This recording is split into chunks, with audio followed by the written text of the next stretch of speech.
What's up guys, my name's Otter and I thought I'd make a little tips and tricks video because a lot of the time when I play with my friends, they have no idea of more than half of the features in this game.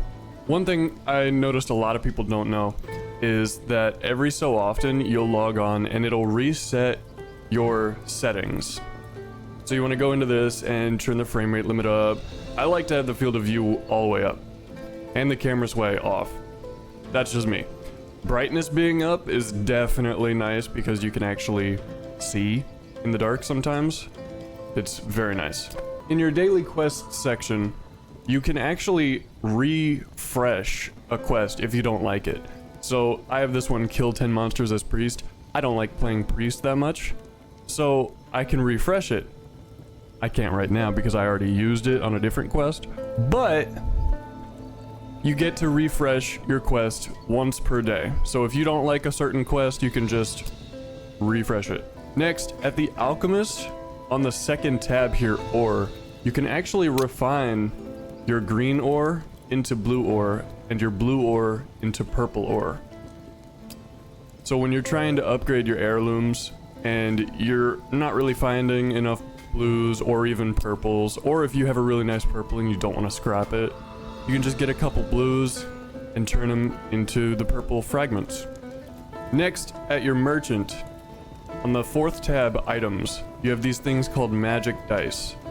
You can only get one per match, so don't buy multiple at once, because if you buy multiple at once, it will delete the previous one that you just bought. For the next time that you play, if you have that magic dice active, you won't lose whatever is in that magic dice slot.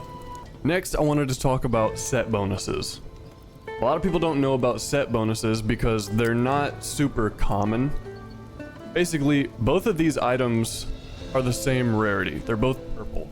However, one of them has a special glow to it, and that means that it has a set bonus on it. For this set bonus, you can see it says when dealing unblocked direct damage to enemy players while out of combat, you gain a random potion effect. If the damage is ranged, there's a chance to instead apply a random flask effect, which is like thunder flask, incendiary flask, stuff like that. This effect can trigger once every 30 seconds. Then in the parentheses right there, it says 0 to 2 out of 15. Now what that means is you don't get this effect just by having one piece of gear with that set bonus on it. What this does is that 0 to 2 out of 15, that means when you equip this item, it gives you 2 out of the 15 stacks required to activate that set bonus.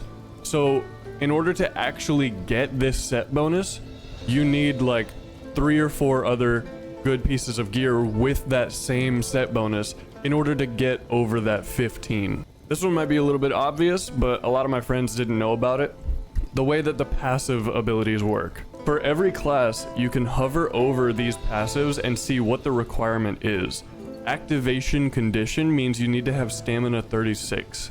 So if you have a bunch of gear that gives you extra stamina, it will eventually get to the point where it activates this perk, giving you this bonus. After successfully petrifying poison an enemy, you immediately enter stealth. These bonuses are really, really important because they will win you fights. Each character has their own special passives that suit that character, and for different ones, some of them might be more important than others.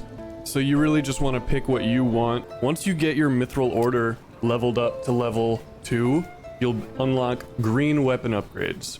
Once you get it to 4, you'll unlock green armor upgrades. This is important because on your swords and your weapons and your armor, you have these random rolls. That blue 2% physical damage bonus, those change every time you move it over. Every time you drag it over, it changes. So you can, once you unlock the armor upgrade, who is this? So once you unlock the weapon and armor upgrades, you can re-roll these green weapons until you get a stat that you want. Plus 2% all elemental damage, that's pretty nice. 2% damage, 4% damage. Well, that's very nice. Then once you get armor, it works for that too, as well as the rings. Alright guys, I got one more for you. I just thought about this while I was editing the video. If you go to settings and preferences, turn on show AIX Range. What this does is when you have gear, it will show you the maximum and minimum for those rolls. So you can see exactly how good the percent rolls or addition rolls are for that piece of gear. Just a little bit of help when you're trying to figure out how good a piece of gear is. All right, good luck guys, and have fun in the dungeons.